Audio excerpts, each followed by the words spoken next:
I remember the moment I stopped being entirely human, though the exact date escapes me now, lost somewhere in the endless procession of binary cant and liturgical downloads that have replaced what I once called memory. The flesh moment, they called it in the recruitment scriptures, when the Omnissiah's grace would lift me from the weakness of pure biological form into something greater, something purposeful.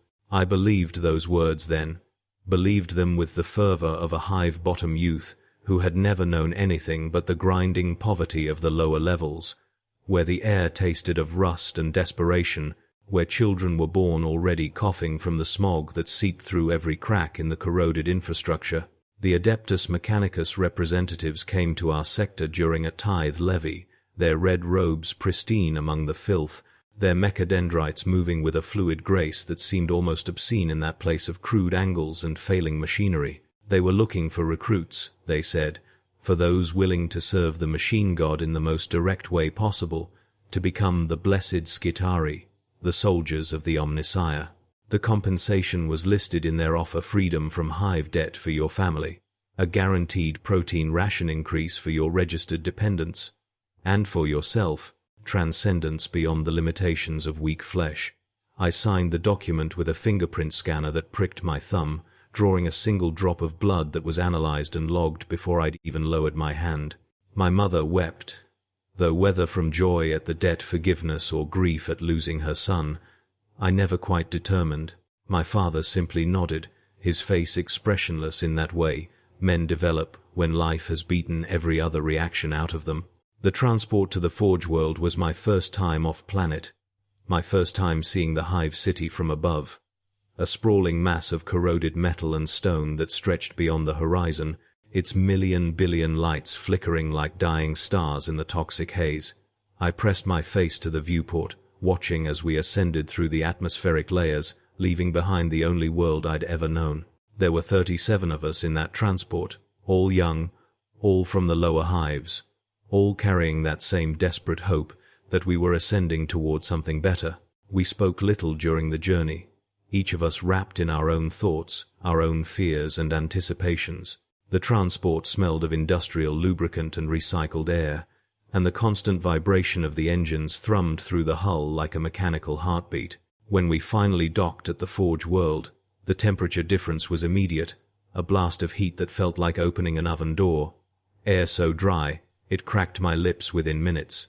The Forge World was a planet-sized factory, its surface entirely covered in refineries and manufacturing complexes, great towers belching smoke into the rust-colored sky. The sky itself was wrong, too orange, too thick, the sun barely visible through the industrial haze. Tech priests met us at the landing platform, their augmetics gleaming in the harsh light, their faces what remained of them expressionless behind brass and steel modifications. They scanned us with devices that hummed and clicked, sorting us into groups according to criteria I didn't understand, binary cant streaming between them in bursts of machine noise that hurt my ears. The induction facility was a vast hall of white tile and stainless steel, lit by harsh lumen strips that left no shadows anywhere. They separated us immediately, leading us down different corridors toward different fates, and I never saw most of those 37 again. My group numbered 7, and we were stripped of our clothing, our possessions catalogued and sealed in containers that were labeled with our old names, names we were told we would not need much longer. The medical examination was thorough to the point of violation, every orifice probed, every surface of skin analyzed, blood drawn in quantities that left me dizzy, genetic samples harvested with casual efficiency. They spoke to us in low Gothic, their voices flat and emotionless, explaining procedures as they performed them, asking no permission, accepting no refusal. The first augmentation came that very day, before we'd even been fed, before we'd been given time to truly understand what we had agreed to. They called it a basic integration, the installation of a cortical implant that would allow us to receive data streams and tactical downloads directly into our visual cortex. The surgery was performed under local anesthetic only. They wanted us conscious, wanted us to experience the moment of integration, said it was part of the ritual of transformation. I felt the drill bit enter my skull just above my right temple, felt the pressure and vibration traveling through bone, heard the high-pitched whine of the motor, and smelled the distinct odor of burning bone dust. The pain was extraordinary. A bright white lightning that seemed to split my head open from within, and I screamed until my throat was raw. But the restraints held me perfectly still, and the tech priest performing the procedure never paused, never acknowledged my suffering except to note my vital signs on a data slate. The implant settled into place with a sensation I can only describe as wrongness, a cold foreign presence inside my skull that I could feel constantly, a weight that pressed against the inside of my brain. Then they activated it, and my vision exploded into cascades of information, targeting reticules, data streams, environmental readings, all overlaying my natural sight in a confusion of symbols and numbers I couldn't yet interpret.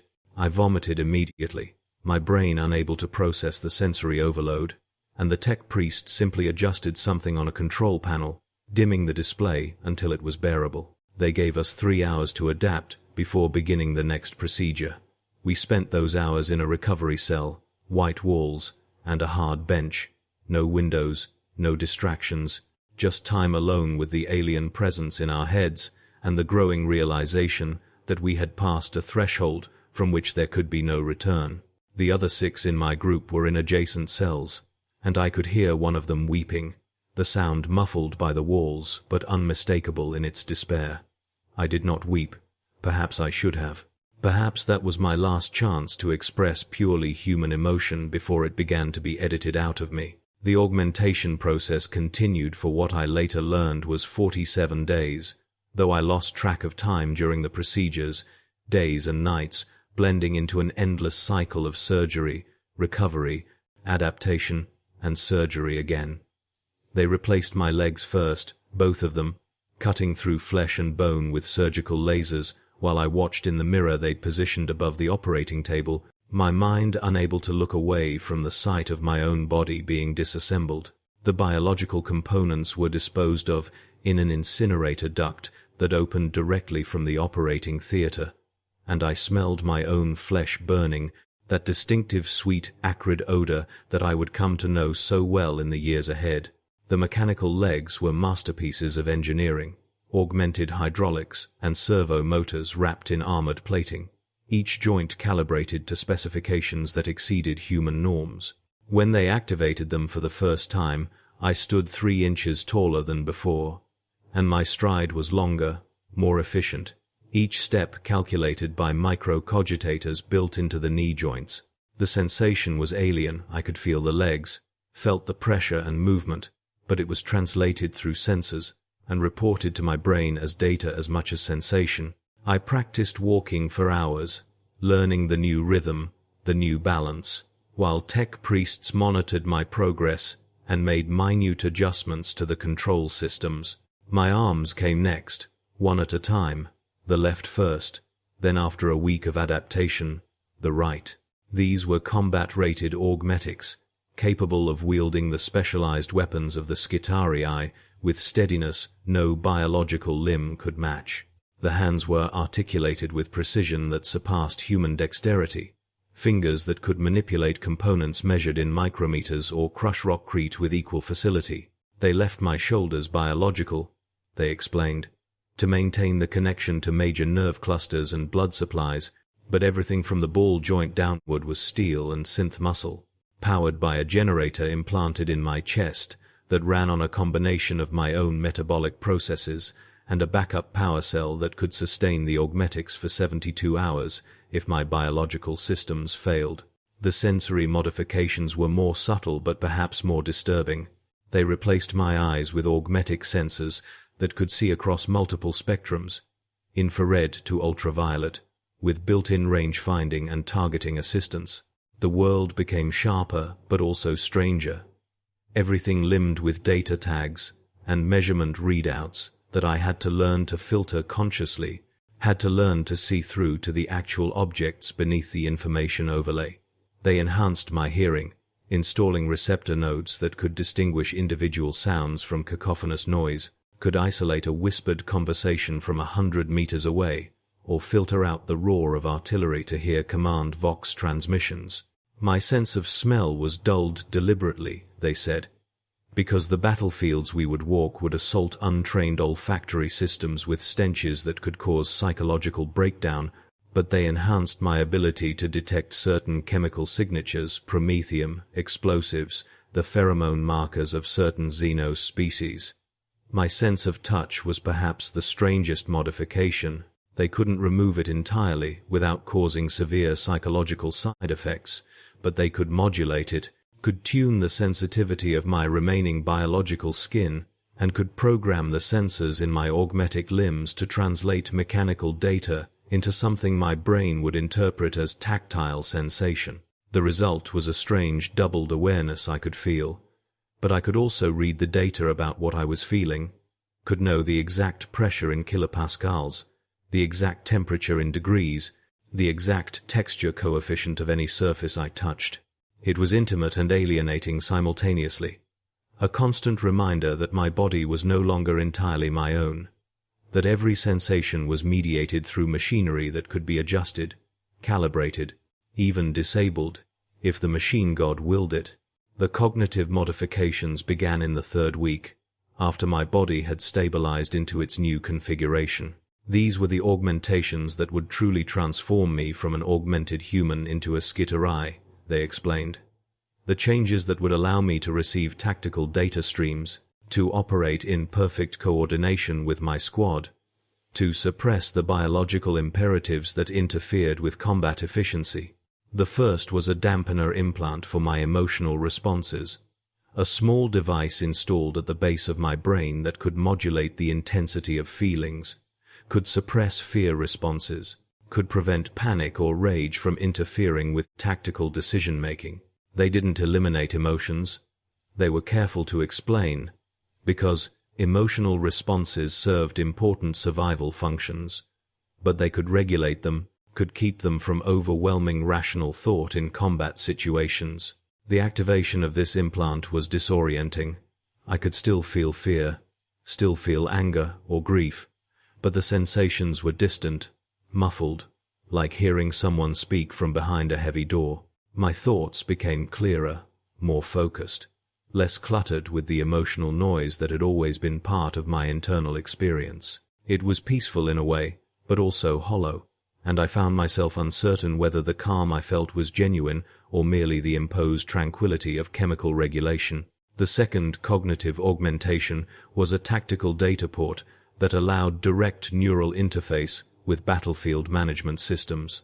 When plugged into a command network, I could receive orders not as spoken words but as pure information downloaded directly into my consciousness, along with the contextual data needed to execute them.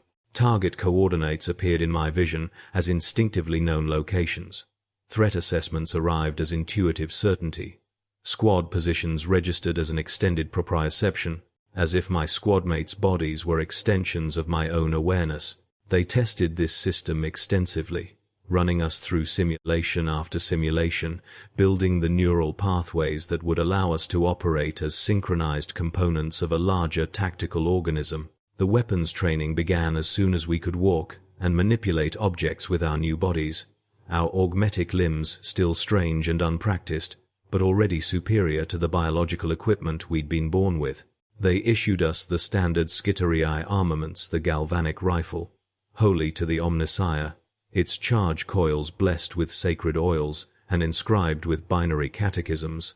The weapon was remarkable, a fusion of ancient technology and reverent craftsmanship, capable of hurling electromagnetically accelerated rounds with accuracy that exceeded anything I'd imagined possible.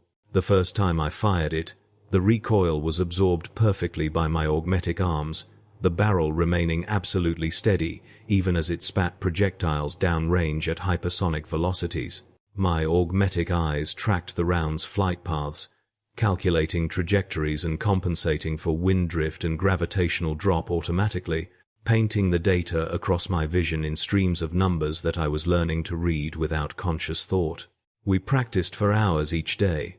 Thousands of rounds expended at targets that varied from stationary silhouettes to moving drones to hololithic projections of various enemy types. The tech priests monitored our performance constantly, adjusting our targeting software, fine-tuning our muscle response patterns, uploading new combat algorithms during our sleep cycles so we would wake with knowledge we hadn't possessed the night before. I learned to field strip and reassemble the galvanic rifle in darkness, learned to clear jams by touch alone, learned the hymns of maintenance that must be recited while cleaning its components.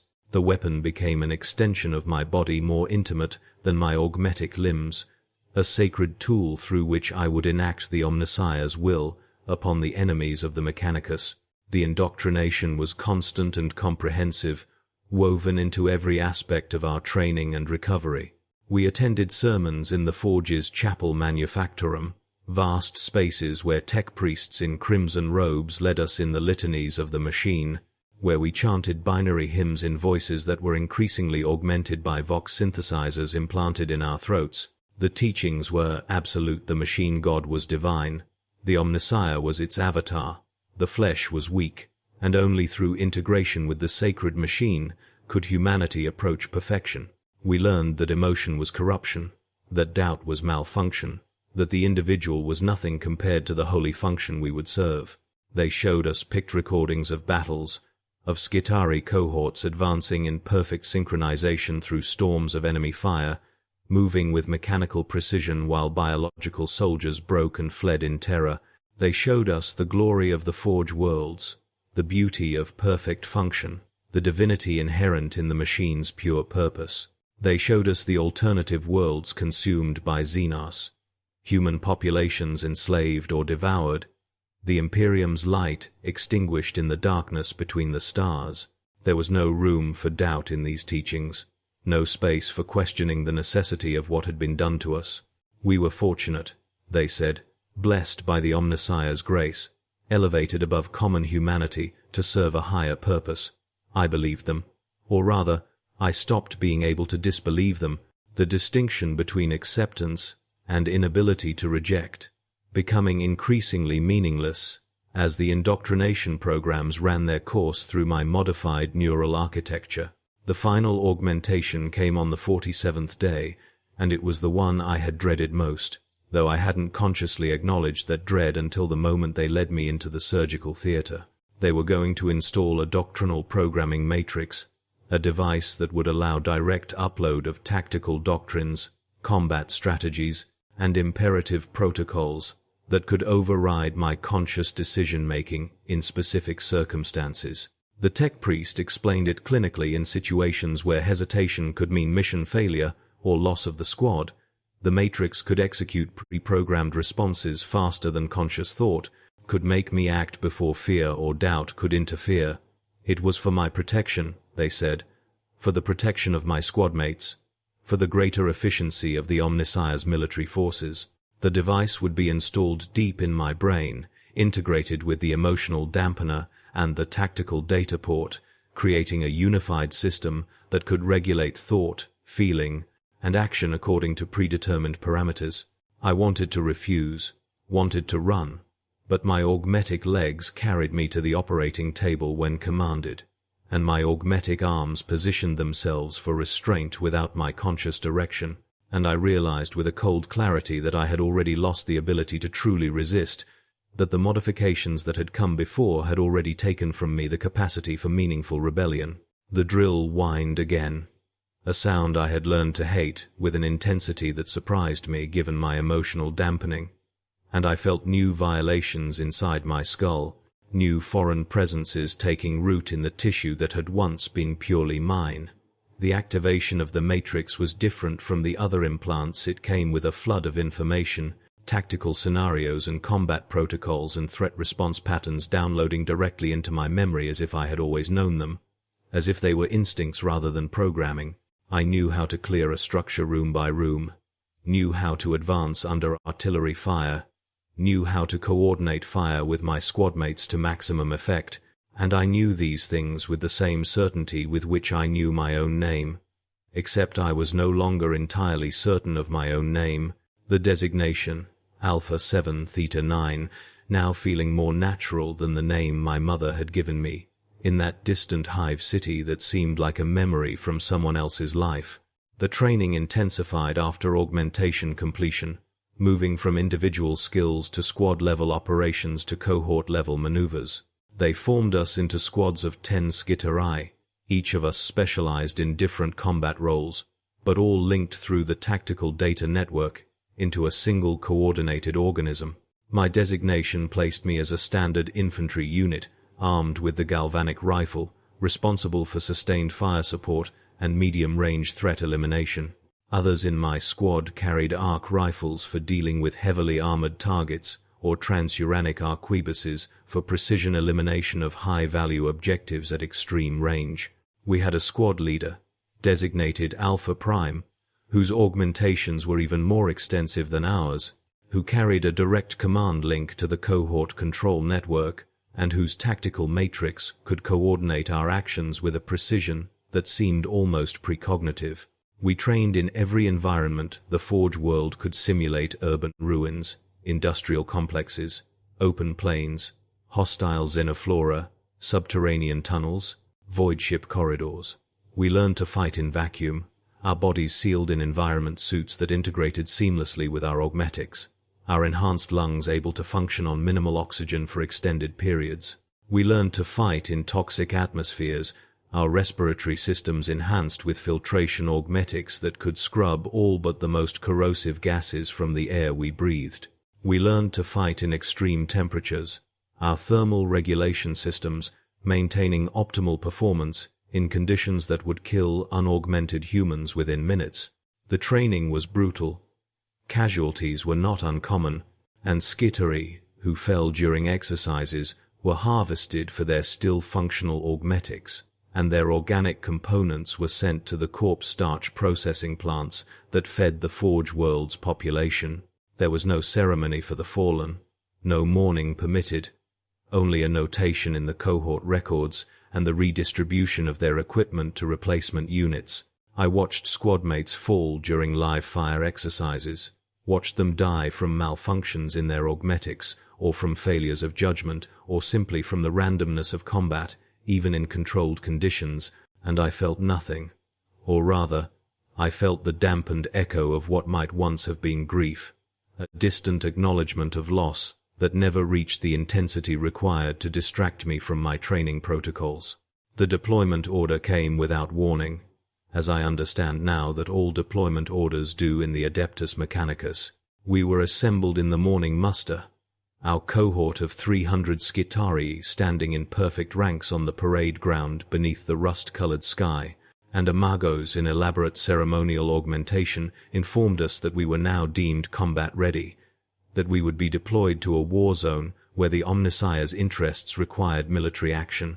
The specific nature of the conflict was classified above our clearance level, but we were told it involved the recovery of archaeotech from a world that had fallen to Xenos infestation, and that our mission was to secure the Forge complexes long enough for the tech priests to extract the sacred technology before orbital bombardment sterilized the planet. We were to deploy in 72 hours, enough time for final equipment checks and the upload of environment-specific tactical data. The announcement was met with absolute silence from the assembled Skitarii. No cheers, no expressions of emotion, just 300 augmented soldiers standing in formation, receiving their orders with the compliance of well-maintained machinery. I felt something then, though a flutter beneath the emotional dampening, a mixture of anticipation and dread that my implants couldn't quite suppress. This was what I had been made for, what all the pain and modification and training had been preparing me for, and some part of me that was still capable of it was terrified, while another part was eager to finally fulfill my function, to justify my transformation by enacting the purpose for which I had been designed. The transport ship was a bulk hauler configured for military transport, its cargo holds converted into deployment bays where Skitarii cohorts were racked in suspension frames during transit. We boarded in orderly lines, each of us carrying our assigned weapon and wearing the basic armor that was standard-issue reinforced plates covering vital biological components, integrated with our augmetic systems to provide additional protection without impeding function. The embarkation took hours, 300 Skitarii filing into the hold and securing themselves into the frames that would keep us immobilized during the journey through the warp. The frames interfaced directly with our augmetic systems, feeding us nutrients intravenously, managing our waste, uploading data streams to keep our tactical programming current during the transit. We would remain conscious throughout, unable to move but aware, experiencing the journey as a stream of information and the distant sensation of our bodies held in mechanical embrace. The ship's tech priest explained the necessity keeping us active, maintained the neural pathways and muscle tone that even our augmetics required, prevented the degradation that could occur during extended periods of inactivity. The alternative was to put us in full stasis, but that required equipment and power that bulk haulers didn't carry. So we would ride to war awake and immobilized, fed tactical briefings and environmental data about our destination, our minds kept sharp while our bodies waited in metal wombs. The warp transit was unlike anything I had experienced or could have imagined.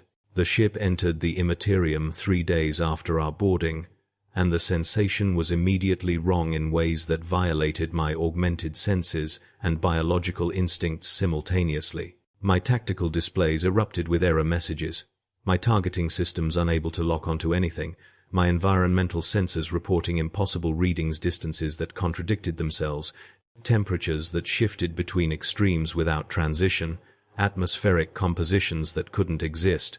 The suspension frame held me rigidly in place, but I could feel my body trying to rebel, trying to move in response to instincts that screamed warnings at a level deeper than conscious thought. The tech priests had warned us about warp transit, had uploaded data about the nature of the Imperium and the protection provided by the Geller fields that shielded the ship from the worst of its effects. But data and experience were vastly different things. Time became meaningless. In the warp, my chronometer continued to count, but the numbers felt arbitrary, disconnected from any actual passage of time. Sometimes seconds stretched into subjective hours, sometimes hours compressed into instants, and my augmented mind struggled to reconcile the contradictions. I could hear things through the hull, sounds that shouldn't exist, that couldn't exist, voices that spoke in languages I didn't know but somehow understood, whispers that promised things my dampened emotions couldn't quite process, but that some primal part of me recoiled from in horror. I saw things too, my augmetic eyes showing me images that contradicted the feed from the ship's internal picked recorders, shadows that moved against the light, figures that appeared in corridors I knew were empty.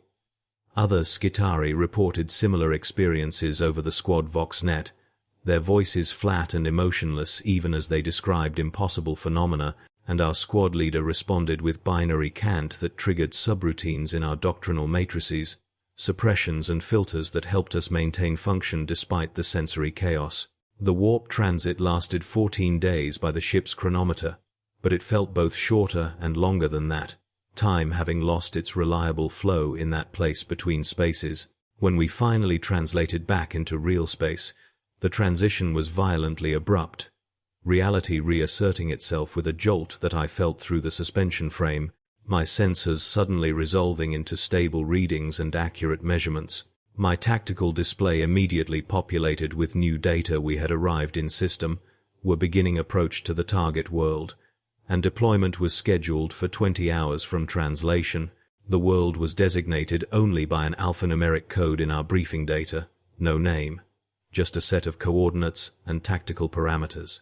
It was a forge world, the briefing explained, or had been, until it had gone silent 3 months ago, all Vox communication ceasing, and investigation revealed Xenos infestation of a type the briefing identified only as threat classification, tertiary omega. The world was considered lost, but the forge complexes contained archaeotech that the Mechanicus could not allow to fall into Xenos hands or be destroyed in the orbital bombardment that would eventually cleanse the planet. Our mission was simple in concept, impossible in execution. Land, secure the primary forge complex, hold it while tech priests extracted the critical technology, then evacuate before the bombardment began. Estimated time for the operation was 72 hours. Estimated casualty rate was classified. but I ran probability calculations with my augmented cognitive systems and arrived at figures that ranged from 40 to 90%, depending on variables I couldn't fully assess. The doctrinal matrix suppressed the fear response those numbers should have triggered, converting the probability of my own death into just another tactical variable to be factored into mission planning. We were released from the suspension frames 6 hours before deployment, given time to run final equipment checks and receive updated tactical downloads. The ship was now in stable orbit around the target world, and the picked feeds showed us what we would be deploying into a planet that had once been red-gray with industrial pollution, was now covered in a creeping purple-green biological growth, vast carpets of xenoflora that had consumed the forge complexes, that pulsed and shifted even in the orbital imagery. The briefing identified it as tyrannid biomatter, the living carpet laid down by the hive fleets to consume a world's resources, to break down everything into base nutrients that could be harvested by the greater organism. The forge complex we were targeting was partially consumed, its structures wrapped in the biomatter like a corpse being slowly digested, but the core facilities were still structurally intact, protected by the adamantium construction that had been built to withstand the stresses of industrial operations. We would deploy via drop pod, landing directly adjacent to the complex, establish a perimeter, then hold against Xenos assault while the tech priests worked. Simple. Impossible. Certain death for most of us. My emotional dampener kept me calm while my biological hindbrain screamed in terror that the implants couldn't quite silence. The drop pod was a brutally simple piece of equipment, an armored shell with shock-absorbing interior and retro thrusters for final approach deceleration.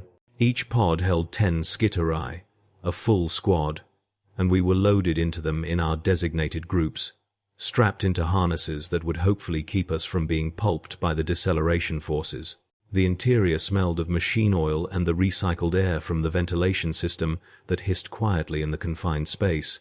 I could see my squadmates' faces, what remained of them in the red emergency lighting, augmetic eyes glowing softly, expressions uniform and blank, the emotional dampening and doctrinal programming having stripped away the visible signs of fear or doubt. We waited in silence, connected to each other through the tactical network, sharing readiness confirmations and status updates without need for spoken words.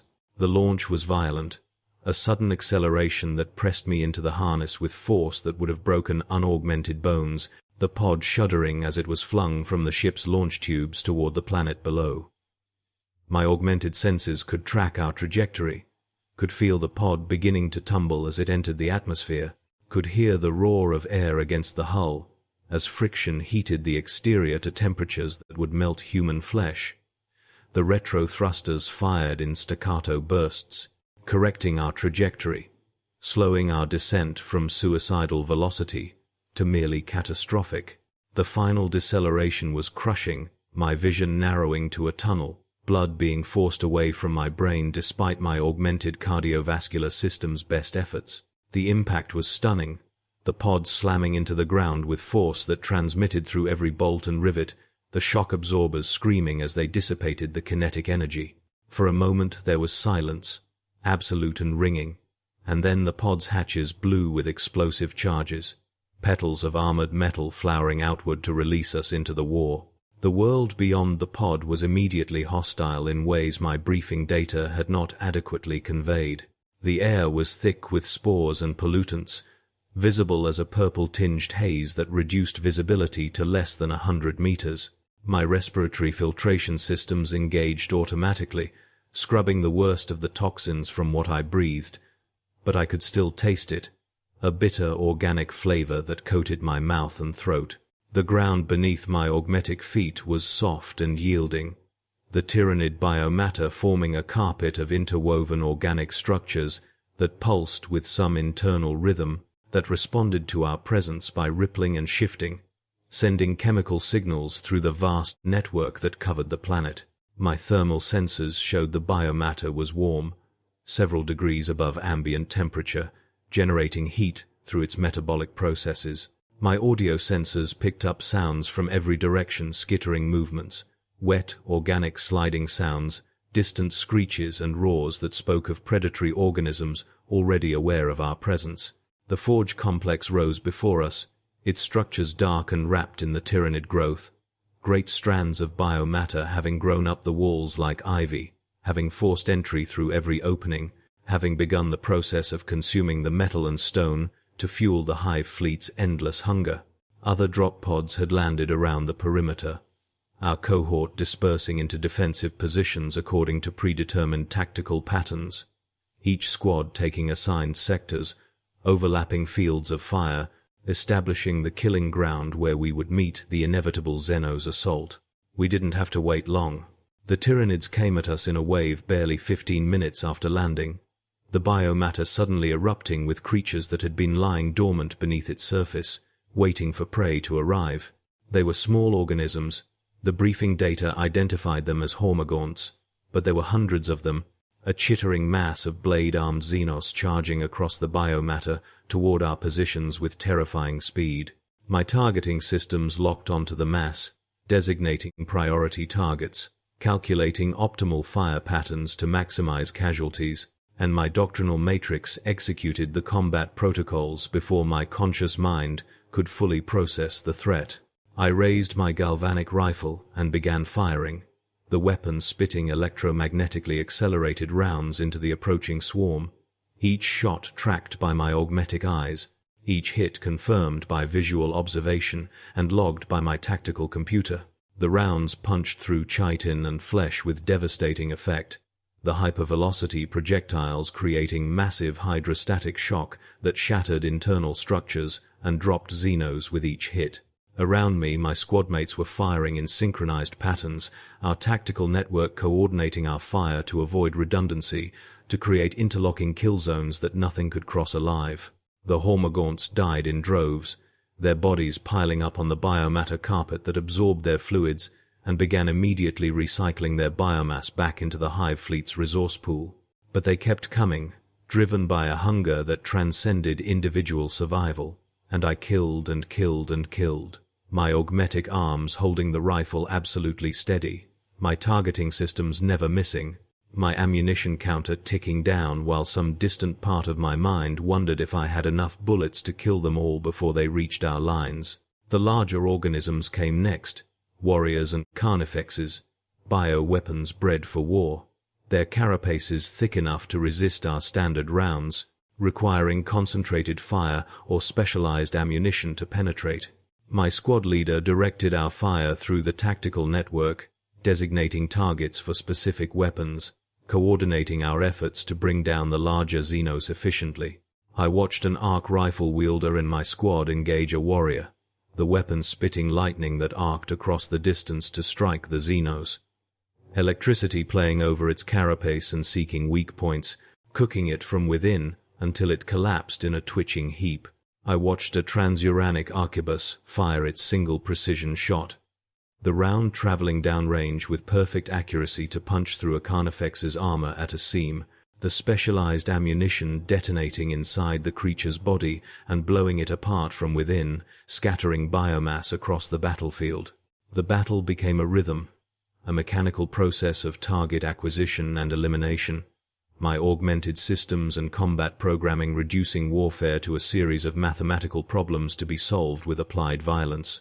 Time lost meaning, seconds and minutes, blending into a continuous present of shooting and target selection and ammunition management and movement between cover positions. My emotional dampening kept me focused while my biological body was pushed to its limits, my augmetic components functioning flawlessly but my remaining organic systems beginning to fail, my heart racing, my biological lungs burning despite the respiratory enhancement, my skin slick with sweat that evaporated in the spore-filled air. The first casualties in my squad came during the third wave of assault, a sustained push by the Tyranids that overwhelmed a section of our perimeter.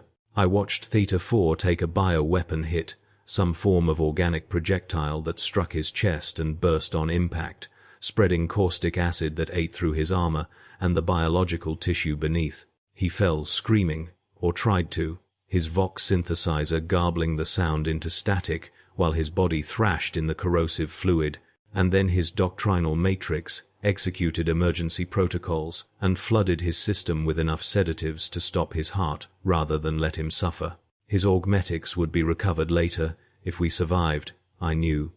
His body left to be consumed by the tyrannid biomatter, becoming resources for the enemy we fought against. Theta 9 fell next, swarmed by smaller organisms that had broken through our fire.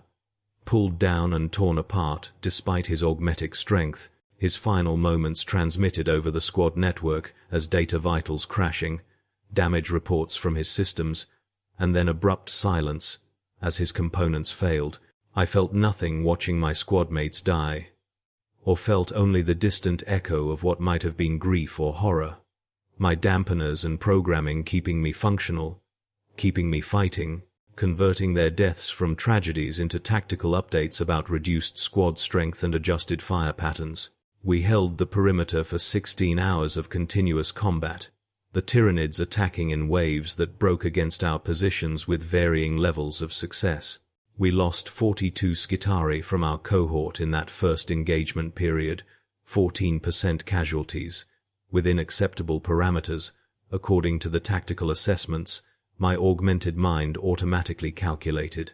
The tech priests arrived during a lull in the fighting, their transport landing inside our perimeter, and they immediately began their work, entering the forge complex with specialized equipment and servitors, extracting the archaeotech they had deemed worth this expenditure of lives. We maintained the perimeter, holding our positions, fighting off sporadic Xenos probes, conserving ammunition, and managing our system's power levels. My galvanic rifle was hot despite its cooling systems, having fired thousands of rounds, and I performed maintenance on it during the quiet moments, reciting the litanies of function while my hands moved through the familiar patterns of field stripping and cleaning. The tyrannid biomatter continued to pulse and shift around us, continued to recycle the dead of both sides, continued to spread slowly toward our positions despite our efforts to burn it back with flamers and incendiary devices. It was patient, I realized, or rather the vast organism of which it was a part was patient, willing to expend thousands of smaller organisms in probing attacks, while it slowly surrounded us, slowly cut off any avenue of retreat, slowly tightened the noose around our perimeter. The second major assault came after 28 hours of deployment, and it was different from the first, more coordinated, more intelligent in its execution. The Tyranids had been learning, had been adapting their tactics based on observation of our defensive patterns, and they hit us simultaneously from 3 directions, concentrating force at weak points we hadn't adequately reinforced. My sector held, but adjacent positions were overrun, Skitarii falling back in fighting retreat while the Xenos poured through the breach. I received orders through the tactical network to fall back to secondary positions, to help establish a new defensive line closer to the forge complex entrance. My augmetic legs carried me across the battlefield at speeds my biological body could never have achieved, my targeting systems tracking threats even while I moved, firing on the move with accuracy that would have been impossible without the integration of my weapons and sensory systems. I reached the new position and immediately engaged targets, working to stem the tide of Xenos that threatened to collapse our entire perimeter. The fighting was closer now, desperate, Skitarii firing at near point-blank range, some resorting to integrated melee weapons when Xenos closed to contact.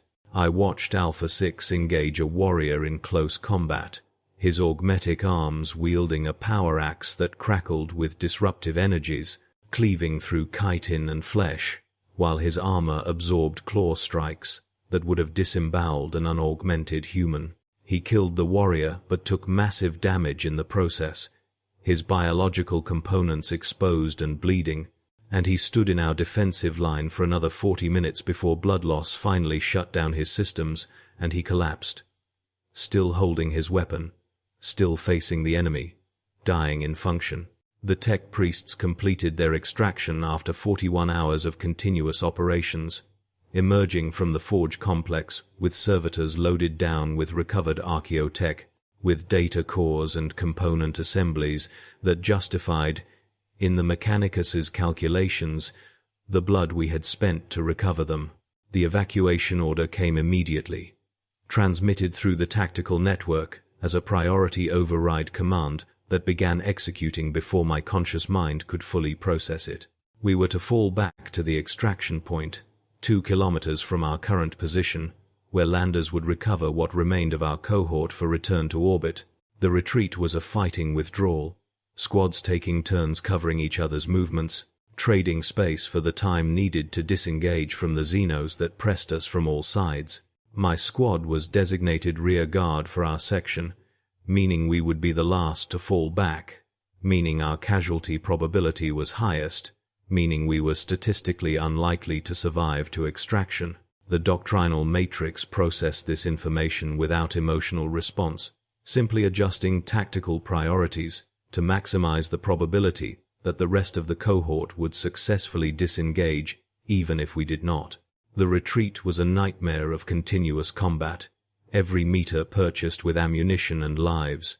The Tyranids, sensing our withdrawal and pressing harder, throwing themselves at our retreating lines with even less regard for their own survival than usual. I fired my galvanic rifle until it overheated despite its cooling systems, until I had to swap power cells 3 times in rapid succession, until my augmetic arms ached from the constant recoil, and my targeting systems struggled to prioritize the overwhelming number of threats that pressed toward us from every direction. Squad members fell around me, Theta 7 torn apart by a carnifex that broke our line, Alpha 3 pulled down by a swarm of smaller organisms that appeared from beneath the biomatter, Beta 2 taking a bio-weapon hit that melted through his armor and killed him instantly, his death recorded in my tactical log with the same mechanical precision that logged my remaining ammunition and power cell charge. The extraction point came into view, a cleared area where the biomatter had been burned back, where landers were descending on pillars of retro-thrust, where Skitarii were already boarding in their designated groups. My squad reached the perimeter, what remained of us, 5 out of the original 10, and we turned to lay down covering fire for the next squad falling back toward extraction. The evacuation was chaos despite the tactical coordination systems. Too many Skitarii trying to board too few landers, while Tyranids closed from all sides. I fought my way to a boarding ramp, pushed forward by the crowd of retreating Skitarii, my rifle firing backwards at pursuing Xenos, almost by instinct, while my conscious mind focused on reaching the safety of the lander's interior. I made it aboard, stumbling up the ramp into the troop bay where wounded and functional Skitarii were packed together without regard for comfort or dignity, and the ramp began closing before everyone could board, leaving the slowest and most heavily damaged to the Xenos, because the mathematics of evacuation demanded that the lander must lift before being overwhelmed. I watched through the closing ramp as Skitarii who hadn't made it fought to their last moments, selling their lives for seconds of delay while the lander's engines whined to full power. The liftoff was violent, acceleration pressing us toward the deck, and through the lander's external pict feeds, I watched the battlefield fall away, watched the Tyranid biomatter consuming the remains of our deployment, watched the forge complex we had fought to defend disappear beneath the purple-green carpet that would eventually digest everything we had left behind. The final casualty count came through on the tactical network once we achieved orbit, 173 Skitarii lost from our cohort of 300, a casualty rate of 57.6%, slightly above the acceptable threshold, but within margin of error for the mission parameters. The tech priests had recovered their archaeotech. The mission was classified as successful. We had fulfilled our function. The return to the Forge world was a blur of medical processing and repair facilities, my biological components assessed for damage, and my augmetic systems evaluated for necessary maintenance.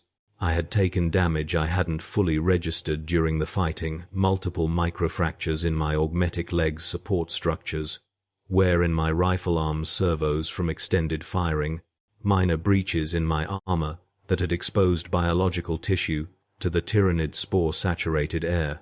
They repaired what needed repairing, replaced components that were too damaged to function optimally.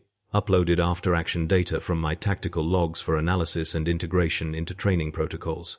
I spent 3 days in the medical facility, other damaged Skitarii in racks around me, tech priests moving between us with the efficient detachment of mechanics servicing machinery, which I suppose is exactly what they were doing. The psychological evaluation was perfunctory. They scanned my brain function, verified that my emotional dampener was functioning properly, confirmed that no cognitive damage had occurred during the deployment, and cleared me for return to service. There was no therapy, no discussion of what I had experienced, no acknowledgement that I had watched squadmates die, or had killed hundreds of Xenos organisms, or had been certain of my own death for hours during the retreat. These experiences were not considered traumatic, were simply data, logged and processed and filed away in the vast bureaucratic machinery of the Mechanicus. I had served my function, had survived when survival was possible, had fought effectively according to the metrics in my after-action evaluation. That was sufficient. They reformed the cohort with replacement Skitarii, fresh from augmentation, filled with the same desperate hope I had carried when I first arrived at the Forge world, not yet understanding that hope was just another emotional response that would be dampened and regulated out of useful expression.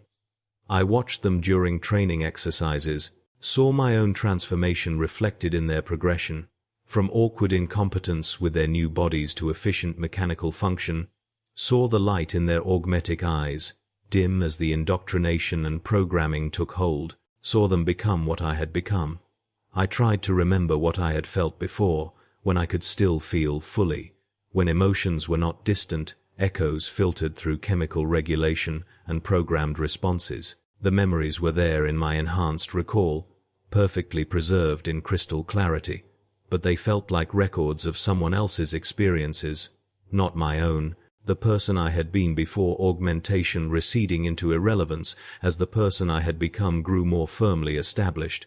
I wondered sometimes, during the quiet moments in barracks, when my cognitive systems were not occupied with tactical analysis or weapons maintenance, whether my mother in the Hive City had received the compensation promised, whether my family's debt had been forgiven, whether the protein ration increase had improved their lives meaningfully. I had no way to know, no ability to inquire, the connection to my previous existence severed as completely as my biological limbs had been severed during augmentation. I was a Skitarii now, property of the Adeptus Mechanicus, my purpose to fight and kill and die when the Omnissiah's interests required it, my past irrelevant, my future a statistical probability curve trending inevitably toward combat termination. The deployments continued, each one blending into the others in my memory despite the perfect recall my augmented systems provided. We fought orcs on a contested Forge world, held defensive positions against green-skinned brutes that charged our lines with suicidal enthusiasm, died in scores to our coordinated fire but kept coming, driven by whatever passed for courage or madness in their primitive psychology. I killed hundreds of them over 3 days of continuous combat, my galvanic rifle punching through their crude armor, my targeting systems compensating for their erratic movement patterns, my doctrinal matrix executing optimal fire sequences without conscious thought. We took casualties, always casualties, Skitarii falling to orc weapons, or simply being overwhelmed by the sheer mass of enemies. The cohort was rebuilt each time, new faces filling the empty slots, the cycle continuing. We fought Eldar raiders who had attacked a research station, engaged enemies who moved with inhuman speed and grace, whose weapons spoke death with precision that challenged our augmented capabilities. They were difficult opponents, requiring all my enhanced processing power to track and engage effectively, but they bled and died like any other Xenos when our fire found them. We fought traitor humans on a rebellious industrial world, fought soldiers who had rejected the Imperium's authority, and there was something particularly disturbing about killing humans, about seeing faces that could have been my own face before augmentation, about recognizing in their eyes the fear and desperation that my dampeners no longer allowed me to fully experience. I killed them anyway, as efficiently as I killed Xenos, because they were enemies of the Omnissiah and my programming made no distinction based on species, only based on threat classification. The cohort's composition changed gradually over the deployments as attrition took its toll. Of the original 7 in my augmentation group, I was the only one who remained after the 4th deployment.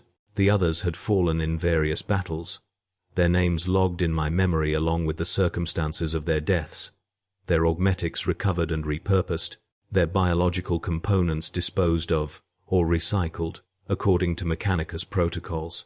I had been promoted, if that was the right term, to Alpha 6, a senior position in my squad, reflecting my accumulated combat experience and the statistical anomaly of my survival. Most Skitarii didn't survive past 3 major deployments, the probabilities of combat eventually catching up with everyone, but I had made it to 7 deployments, had logged more combat hours than 80% of active Skitarii in my cohort. The tech priests had taken notice, had begun monitoring my performance more closely, had made additional modifications to my systems during maintenance periods, enhancing my targeting algorithms, improving my threat assessment capabilities, upgrading my doctrinal matrix with advanced combat protocols derived from analysis of veteran Skitarii. I was becoming more efficient, more effective, more valuable as a combat asset, which meant I would continue to be deployed in situations where that effectiveness was most needed, which meant my statistical probability of termination actually increased even as my individual combat capability improved.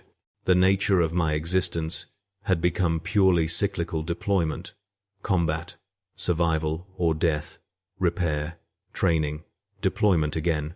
There was no purpose beyond function, no meaning beyond service, no identity beyond my designation and my combat statistics. I didn't eat food anymore in any meaningful sense, my nutrition provided through automated feeding systems during rest periods, optimized for the minimal requirements of my reduced biological components.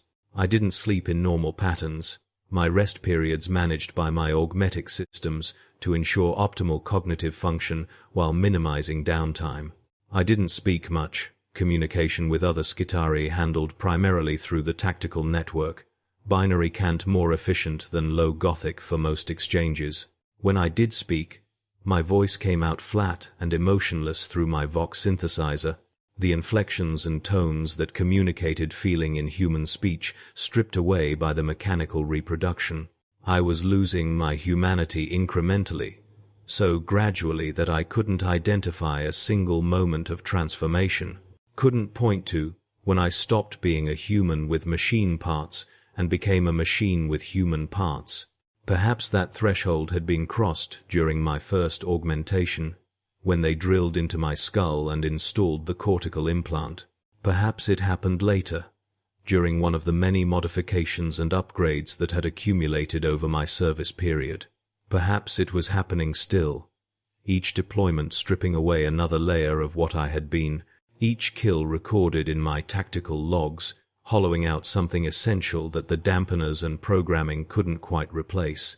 I began experiencing malfunctions in my 12th year of service, minor at first, glitches in my targeting system that resolved after rebooting, moments where my emotional dampener would fail, and I would feel the full weight of accumulated grief and horror before the system re-engaged and muffled it again. The tech priests noted these incidents in my service record, ran diagnostics on my systems, identified the problem as wear in my neural interface components, degradation of the connections between my biological and mechanical systems. This was expected, they explained. My augmetics were designed for a service life of approximately 10 years, and I had exceeded that threshold, my continued survival past the statistical average, resulting in systems being pushed beyond their optimal operational parameters. They could repair some of the wear, could replace the most degraded components, but there were limits to how many times neural interfaces could be reworked before permanent damage occurred to the biological brain tissue. I was approaching those limits, they said, my viability as a combat unit declining despite the enhancements and repairs. The recommendation in my service assessment was clear: maintain current deployment schedule until termination, maximize utilization of remaining functional period, then harvest augmetics for redistribution, and recycle biological components. I read this assessment in my own service file during a routine data access, read my own death sentence written in clinical terms, and felt nothing, or felt the dampened ghost of what might have been despair, quickly suppressed by systems that were designed to keep me functional until the moment of final failure. The final deployment began like all the others: assembly, briefing, boarding transport, warp transit, deployment, to combat zone. We were sent to suppress an uprising on a hive world, local population rebelling against tithe collection, Imperial forces requiring augmentation to restore order. It should have been a simple operation, overwhelming force applied to break the rebellion, minimum expected resistance from poorly armed civilians. But intelligence had been wrong, or the rebellion had been supported by outside forces, because when we deployed we found ourselves facing well-equipped insurgents, fighting from prepared positions, armed with military-grade weapons, coordinated through command networks that spoke of professional military training. The fighting was brutal and immediate, our cohort taking heavy casualties in the first hours, Skitarii falling to ambushes and prepared kill zones, our tactical coordination disrupted by jamming that interfered with our network connections. My squad was separated during the initial deployment, scattered across the combat zone, and I found myself fighting alone in the lower hive levels, my augmetic systems struggling against enemies who knew the terrain, who struck from shadows and vanished before I could acquire targets, who used tactics that my combat programming had no adequate response protocols for. I fought for 3 days in those dark corridors, my ammunition dwindling, my power cells depleting, my biological systems failing from exhaustion and lack of proper nutrition. My emotional dampener failed completely on the second day, all the suppressed fear and grief and horror flooding back into my consciousness with devastating force, centuries of accumulated trauma, or what felt like centuries, though it had only been 12 years, hitting me all at once. I felt the deaths of every squadmate I had watched fall, felt the weight of every life I had taken, felt the loss of my own humanity as a physical wound that ached in some place deeper than my augmetic senses could detect. I felt afraid, purely and completely afraid. The survival instinct that had been damped and regulated for so long returning with primal intensity. I wanted to live, wanted it with desperation that surprised me, wanted to survive, not to continue serving but simply to continue existing, to not disappear into the recycling systems like so many others had, to matter as more than statistics in a service record. But my augmetic legs were failing, hydraulics leaking from damage I couldn't repair, servos grinding in ways that indicated imminent failure. My targeting system was glitching constantly, my visual field filled with error messages and false contacts, making it difficult to distinguish real threats from phantoms. My galvanic rifle had jammed twice, required manual clearing each time, the weapon showing signs of the same wear that was affecting all my systems. Tolerances degrading beyond acceptable parameters. I was breaking down, machine and biology both reaching the end of their operational capacity, held together by will and programming that was itself beginning to fail. I made it to a rally point on the 4th day, found other Skitarii from my cohort, our numbers vastly reduced, and we received orders to fall back to extraction. The retreat was a nightmare, fighting every step, leaving a trail of dead Skitarii behind us as we traded lives for distance. I watched the Skitarii around me fall, watched them die the deaths I should have died years ago, their termination simply coming earlier in the statistical distribution than mine had. I made it to the extraction point, stumbled up the lander's ramp on failing augmetic legs, collapsed in the troop bay while other Skitarii moved around me. The lander lifted, achieved orbit, and I was transferred to medical processing, where tech priests assessed my condition with instruments and diagnostics. The verdict was clear in their clinical language: multiple system failures, neural interface degradation beyond repair threshold, biological components in advanced stages of exhaustion, continued viability questionable, recommended action, decommission unit, and harvest components. I heard this assessment while lying on the examination table, heard them discuss my disassembly like I was a vehicle being evaluated for scrap, and I felt terror, pure and undampened because my emotional regulation systems had completely failed, felt the animal fear of approaching death without any buffer to make it bearable. They gave me the choice, which surprised me. I could accept immediate decommissioning, or I could request reassignment to servitor conversion, my consciousness preserved in a simplified form, my body rebuilt entirely into a servitor unit that would continue serving the Mechanicus in some maintenance or labor capacity. A third option existed, they said. Though it was rarely chosen, I could request disconnection of my augmetic systems, return to purely biological existence for whatever brief time my damaged body could sustain without the mechanical support.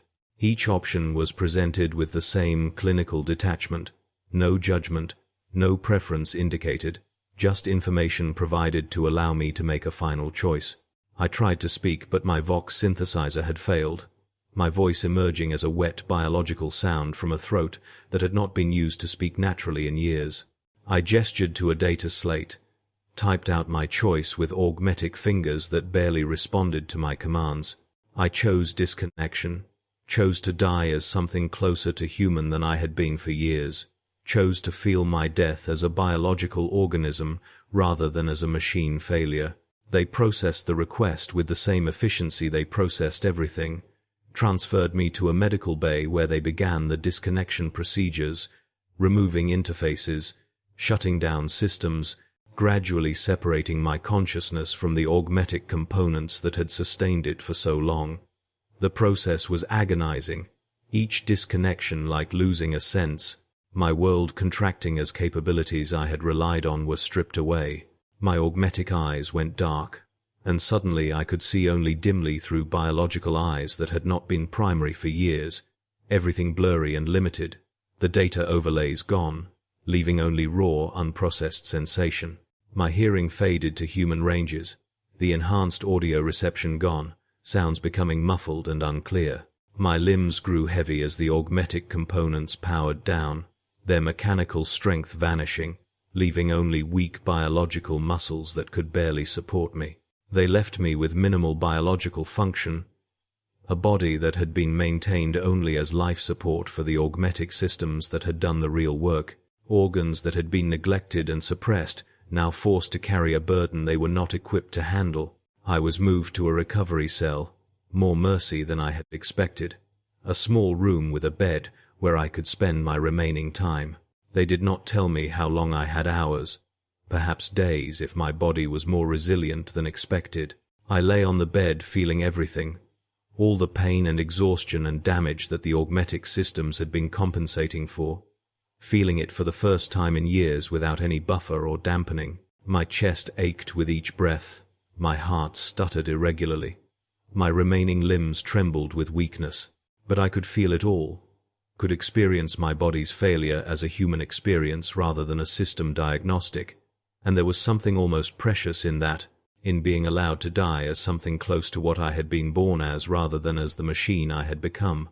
I thought about my mother in those final hours, wondered if she was still alive in the Hive City, if the compensation had been worth it, if my transformation into a weapon of the Mechanicus had improved her life in any meaningful way. I thought about the person I had been before augmentation, that naive youth who had believed the propaganda about transcendence and purpose, who had signed his life away with a thumbprint and a drop of blood. I thought about all the people I had killed, the Xenos and the traitors and the rebels, wondered if any of them had faced their deaths with the same fear I felt now, if they had also been thinking of mothers and homes and lives that might have been. I thought about my squadmates, all the Skitarii who had fallen over the years, wondered if their deaths had been quick, or if they had lain on battlefields, feeling their systems fail, feeling the cold spread through biological components as augmetics shut down and life support failed. The end came quietly, not with the violence of combat but with a simple cessation, my heart slowing until it stopped, my lungs taking fewer and fewer breaths until they didn't take another, my consciousness fading not into darkness, but into a grey dissolution where thoughts became indistinct, and sensation became distant, and I stopped being anything at all. My last coherent thought was not profound, was not a revelation or a prayer or a curse, was simply a statement of fact that seemed important to acknowledge. I had been human once, before the Omnissiah's grace had transformed me, and I was dying human again, or as close to human as I could manage after everything that had been done to me. It was not comfort exactly, but it was something, a small claim to identity in the face of dissolution, a whisper of self against the vast, indifferent machinery that had consumed me and would continue consuming others long after my biological components had been recycled and my augmetics had been installed in some new recruit who would believe the same lies I had believed, who would serve and fight and die in the same cycle that ground on endlessly in the grim darkness where there was only war.